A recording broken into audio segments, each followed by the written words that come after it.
टक्के दरवाढ करण्यात आलेली आहे। लालपरी जर म्हटलं तर सर्वसामान्यांचं जीवनवाहिनी म्हणून बघितलं जातं। आलेली नाही, आम्ही प्रस्ताव ठेवलेला आहे। तर तो प्रस्ताव आमच्या मंत्रिमंडळासमोर येईल। मुख्यमंत्री, दोन्ही उपमुख्यमंत्री, परिवहन मंत्री आम्ही सगळे बसून ते फायनल करू। कारण गेली 3 वर्ष आम्ही काय भाडेवाढ केलेली नव्हती आणि 3 वर्षानंतर भाडेवाढ नाही आहे। आपल्याला माहिती आहे इतर सगळ्याची वाढ होत जाते आणि मग तुम्हाला चांगल्या सुविधा द्यायच्या आहेत, सगळं करायचं आहे, तर थोडंफार आपल्याला भार सोसावाच लागणार आहे।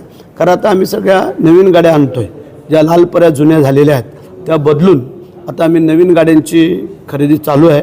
त्यामधल्या काही 250 गाड्या आत्तापर्यंत आलेल्या आहेत आणि बाकी पण आम्ही जलद रीतीने ह्या गाड्या आणण्याचा प्रयत्न करतो आहे। म्हणून आता जी काय तोटा आहे त्याला काहीतरी थोडीशी मॅच व्हायला पाहिजे, काहीतरी काही एकदमच नाही भरून येणार आणि म्हणून करता आम्ही ते भाडेवाढ सुचवलेली आहे। ती मंत्रिमंडळामध्ये त्याची चर्चा होईल आणि मग त्याला निर्णय घेतला जाईल।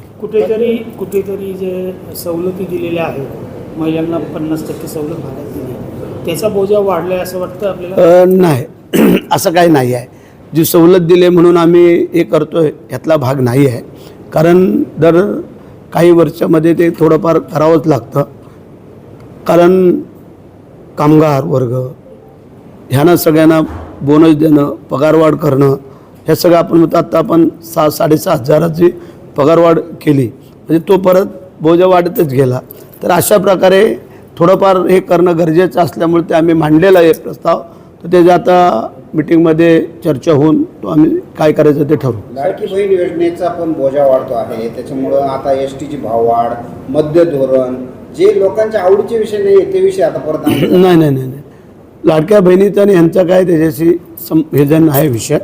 कारण ही सेवाच वेगळी आहे की याला जवळजवळ 80,000 कामगार आहेत, एवढे डेपो आहेत, तिथली सगळी व्यवस्था हे सगळं करणं पण गरजेचं आहे। आणि आत्ताच्या स्थितीला जर आपण पाहिलं तर दर महिन्याला कमीत कमी 40 ते 50 कोटीची तूट आम्हाला भरावी लागते, सहन करावी लागते आणि त्याच्यामधून थोडाफार फार तेवढी होईल अशातला नाही भाग आणि म्हणून तो आम्ही विचाराधीन ठेवलेला आहे।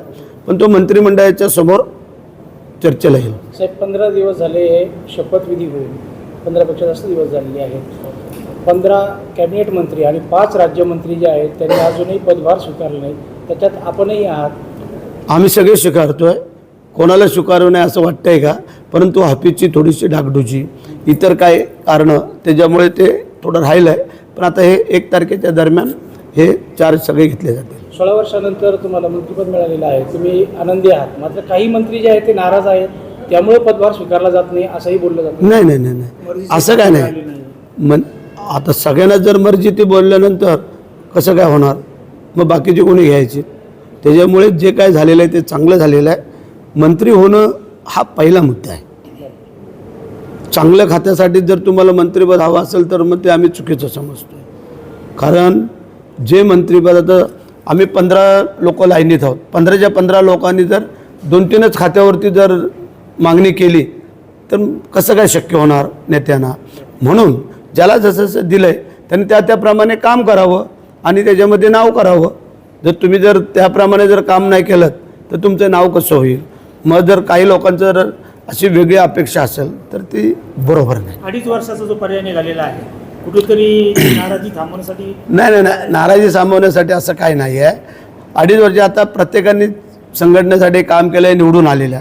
तेव्हा आपल्या उपमुख्यमंत्री एकनाथ शिंदेसाहेब, अजितदादा यांनी सगळ्यांनी ठरवलं की बाबा आपण हा फॉर्म्युला राबवूया, म्हणजे बाकीच्यांना पण थोडी संधी मिळायला पाहिजे, काय मिळू नये म्हणून करता ते सांगितलं। सरकार स्थापन झालं, मात्र पालकमंत्री ठरत नाही, ते पण आता ठरेल। कारण मंत्री नव्हते ठरत, ते ठरले। आता खाती नव्हती मिळत, ती मिळाली, आता पालकमंत्रीपद मिळतील। सगळं मनासारखं झालेलं आहे, सगळ्या जागा चांगल्या मिळाल्या, मात्र मंत्रिपदाला उशीर, कार्यभार घ्यायला उशीर, काय नेमकं काय चाललंय? काही इथं काय लिहिलंय, श्रद्धा आणि सबुरी। काही चांगल्या गोष्टीसाठी सबुरी जर ठेवलीत तर काही अडचण येत नाही। आता आम्हाला लॉंग टाईम जर चालायचं असेल तर थोडं व्यवस्थित आणावे लागते। घाई गडबडीत काय निर्णय झाले आणि ते जर काही चुकलं तर लगेच तुम्ही उभेच आहात आणि म्हणून करा।